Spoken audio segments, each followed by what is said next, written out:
Welcome to the Thrive College Podcast. What? Yay. Ty's laughing. This is a different podcast. This one is a Pass the Mic episode. So every episode we do Pass the Mic, but this particular episode we are passing the mic for the whole episode. I'm going to be asking the questions, and our amazing students from Thrive College will be answering. Yay. Yeah, they definitely, like when you guys said yes to being here, you did not know that that's what you signed up for. I was expecting something else. You're like, I'm going to be interviewing an expert. No, you're the expert. Or I don't know. We'll tell you at the end of the episode. We're the expert. Yeah. So, okay, my first question is, tell me your favorite breakfast. Okay, if the only wrong answer is I don't eat breakfast, I'll just be like so sad for you. But if you were to eat breakfast and it was going to be a great breakfast, what would it be? Are we introducing ourselves? I mean, oh yeah, probably. That's probably helpful. If you want to also throw out your name, that'd be great. Instagram handle? No, I'm just kidding. My name is Lisette. My name is Lisette Cornelius. I'm a Thrive College student. I work at the GB campus, Granite Bay.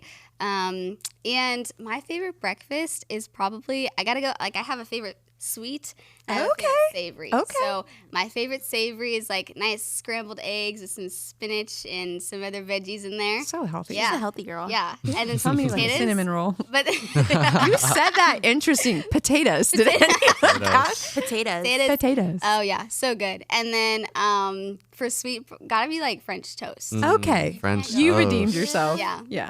Very good. Okay. Interesting. My name is Leens, just Leens, and I intern at the Granite Bay campus as well. And I just have one favorite breakfast food, and it's avocado toast with an egg on top. Oh, wait a minute! I That forgot sounds about avocado. You want to fire. take back your answer? take it That's back. your Yes, I have too many avocado toast. favorites. Forget about avocado Yeah, toast. it's just too good. Honestly, that's the only thing that I ever eat. Breakfast, lunch, and dinner. Oh my gosh. Wow. Okay, that's not just your favorite breakfast. Have you ever tried it with like a little bit of balsamic glaze on Never. the I top? don't like I've heard of that. balsamic. Well, then don't try it. Yes, with cherry bacon. Yeah, well, not the tomatoes. You lost me there. But yeah, we were so vibing. So we got there. Okay. These are two solid answers. Very good. All right. This is Tyler Amores. I intern at Granite Bay for worship. I would eat breakfast every meal if I really could, but I'm going to go the sweet and savory route. Okay. I could eat a breakfast burrito probably every day for the rest of my life. I love breakfast burritos so much. For the sweet, I'd have to go some chocolate chip pancakes. Just a classic with Those some are whipped fire. cream, butter, Those are syrup, fire. the whole ordeal. Yeah. That's so good. Mine would be the avocado toast, not with the tomatoes. I do not like tomatoes. But then for the sweet, I think I'm just going cinnamon roll. Like Cinnamon roll. Christmas Okay. morning or really any opportunity, I The would thing have a is, cinnamon I feel roll. like I can't have anything too sweet in the morning. I feel that. Yeah. But like at 10 a.m.? Like I love a good cinnamon roll, maybe midday. Like Like it's 3 dessert p.m. or even like It's like a very 3 p.m. meal. yeah. 3 p.m. Yeah. What? Very good. Okay, so that just gives us a little context for who you are. I just feel like breakfast says a lot about you. It does. So I'm going to dive in and I'm going to cast this first question to Ty. Ty, what are you learning right now about God? What am I learning right now about God? Wow.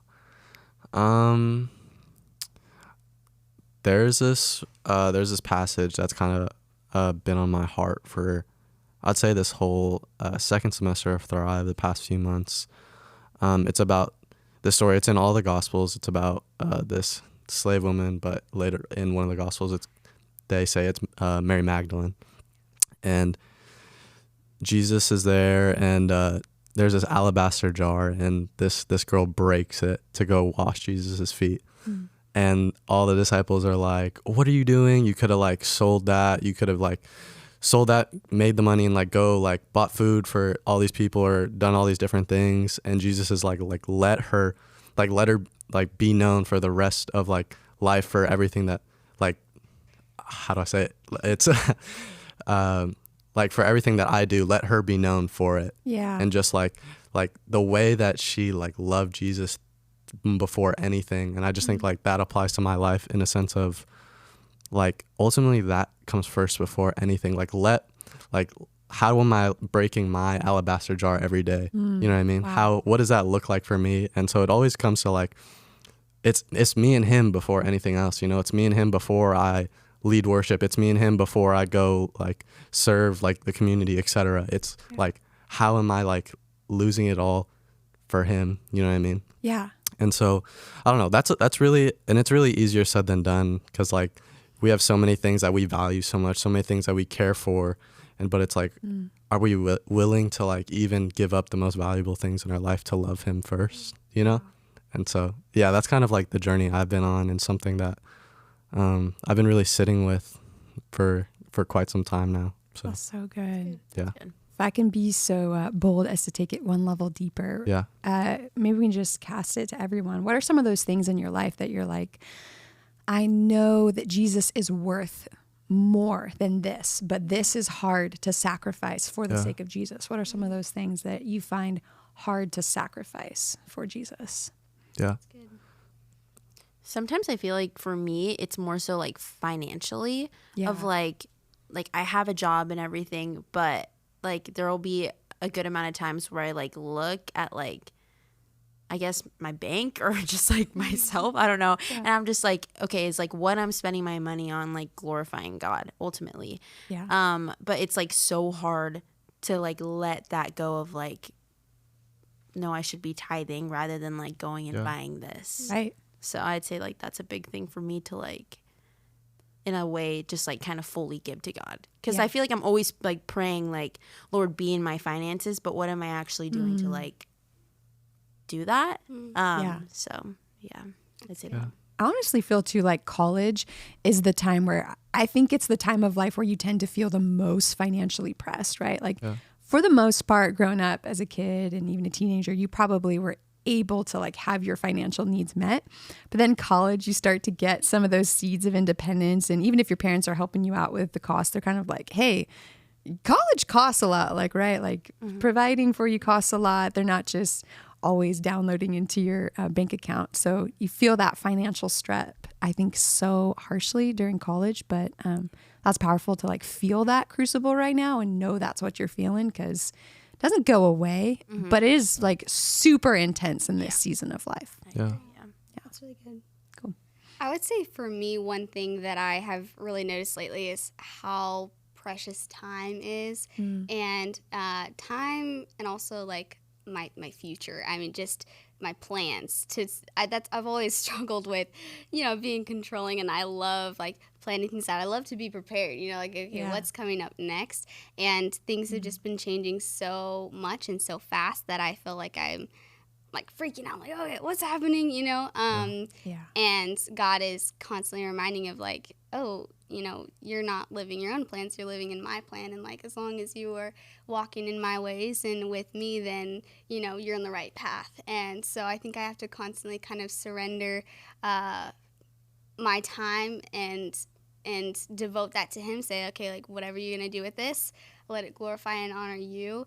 And I think I've just been noticing just like even in the downtime, I'll have a full day of ministry or work or whatever it is, and I'll come home and be like, okay, now I can like do what I want to do, I can come home and I can actually just relax. Or people talking to me about like, oh, these new TV shows. I'm like, I haven't watched a TV show in I think a decade, so this is I want to just do this. And then I'm like, wait a minute, I actually haven't spent a lot of time with the Lord, and like that's where I know I'll get fully poured into and refueled in all those areas. And so I think I'm reminded of like, even in the moment I'm feeling like I don't really want to do that, I don't really want to open my Bible, I don't really want to just take that time in solitude, but I have to sacrifice that, because I mean, even in the long run, it's so much more worth it. Like I'm actually giving my body, my mind, and my everything what I need, what it needs in order to refuel and all that stuff. Totally. So. Yeah. Nice.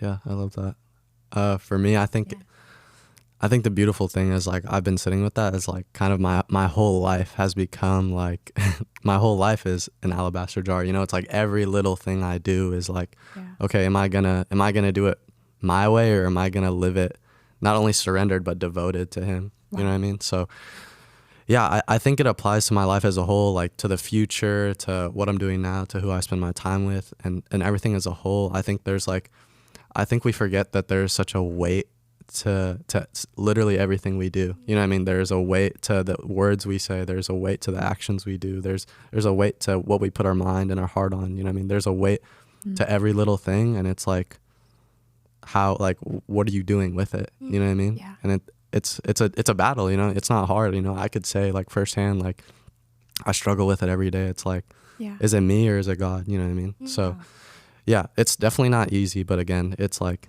it's the journey, and that's what makes it so beautiful. You know? I do have to add on to that, because I just had a thought of, like, I think that normally people think like a sacrifice of like this big old thing, like this decision that you have to make that you either have to say yes or no to. But I think oftentimes it's the little things, the little pieces of sacrifice that I found even in my day of like, okay, am I going to spend 20 minutes on Instagram, or am I going to do something? It's like those little pieces of sacrifice that I found, like, if you want to live a fully sacrificial life of you know, that alabaster jar, like you were saying, like giving up the most valuable things is even sometimes just the small things.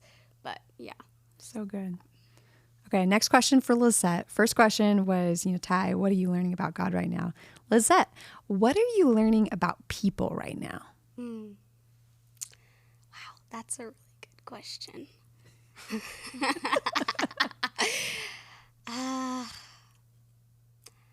I am learning that that people just want to be heard. People want to be seen and listened to. And when you take the time to do that, it really creates bonds, and it does something different. I don't know. I was thinking the other day, this is sort of related to, I had complimented somebody on just something very, like I had seen this person around very often, and it was kind of like, oh, hey, I know you, you know me, but I don't really know anything about you. Yeah. I came up to him, I was like, hey, like, started talking to him, and then I complimented him on one thing that I just noticed. I said, hey, like, I really admire this about you, and ever since, I have noticed just a change, and every single time I see him, he's like, he lights up, or he's like, oh, hey, like, gives me a fist bump. It's like something super simple, like that, just, I don't know, took the time to tell him that, and talk to him, and then hear about what he enjoys to do, and I don't know, just random things, just taking the time to put interest in that person, and I think that really opens up doors for people, even though you think that, oh, you know, we're never going to be friends, or I don't really work in that same area as him, I'll probably never see him again. It's just, I don't know, I realize people just want to be listened to and noticed and heard and seen.